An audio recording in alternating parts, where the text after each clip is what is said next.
10 cukrárskych pomôcok, bez ktorých si už pečenie dnes neviem predstaviť a proste v mojej kuchyni nemôžu chýbať. Teraz pokračujeme na vec číslo 6 a to sú moje obľúbené naberačky na zmrzlinu. Sú perfektné na naberanie najmä cesta, aby boli napríklad cupcake, muffin, to cesto bolo rovnomerné, alebo napríklad aj na sušienky, aby vlastne každá sušienka bola rovnako veľká.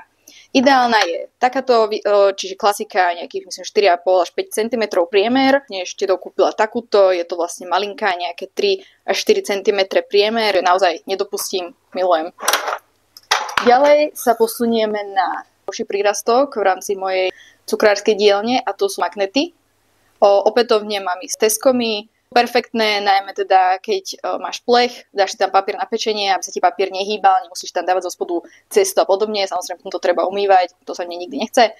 Moving on na vec číslo 8, tu máme teplomery. Opätovne, ja už dneska bez teplomerov v mojej kuchyni neviem fungovať, čiže máme tu tento teplomer sa dáva do rúry, aby som vedela presne, koľko je stupňov v mojej rúre, pretože nie vždycky je toľko, koľko mi tá rúra ukazuje.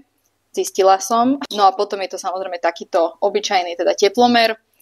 Tento teplomer má teda aj takúto uchytku, ktorá dá uchytiť na hrniec, misku, podobne a meria to bez toho, aby som pri tom potrebovala stáť.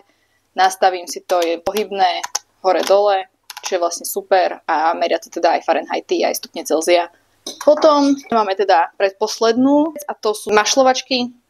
Zase opätovne 3 veľkosti, ako inak. Najčastejšie používam túto strednú, pretože je to taký kompromis medzi tou veľkou a malou. A táto malá je perfektná, keď mám nejaké menšie množstvo, povedzme pudingu, nejakého krému, polevy a podobne. Je vlastne ideálna, je šikovná, je pevná a tiež je vlastne z Tesco. No a poslednú vec, ktorú máme na tomto mojom 10 cukrársko-pomôckovom zozname, je teda samozrejme neodmysliteľne aj tento kruh.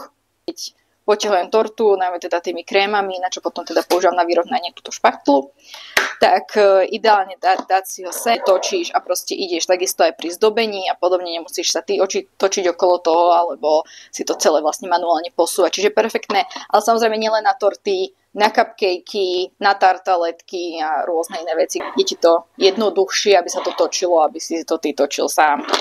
Takže toto by bolo z tejto série všetko.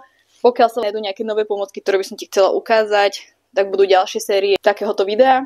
Opätovne napíš mi do komentárov, či sa ti takéto video páči, či chceš viac takýchto videí a teda sleduj môj profil, pozri si moju stránku v bio, kde nájdeš rôzne recepty a už len enjoy!